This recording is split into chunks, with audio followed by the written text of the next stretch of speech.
Тем временем в республике продолжается празднование Дня песни. Начиная с 19 мая, как в столице, так и в районах проходят массовые мероприятия, где коллективно исполняются песни и гимны. Несмотря на проливной дождь в Якутске, сегодняшний день не стал исключением. Мелодии известных авторов звучат на площади Ленина.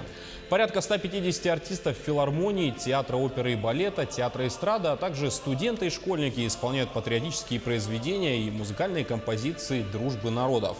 Отмечу, что праздник проводят с 2013 года в третью неделю мая. Идейными вдохновителями и организаторами выступили Союз авторов-песенников Якутии. День песни – это праздник народный. Народ обращается к своему творчеству, своему песенному творчеству. Вот. Что наши пели наши деды, наши старшие поколения. Так. У каждого народа есть своя песня. У каждого времени есть своя песня. Вот. И у каждого человека есть своя песня.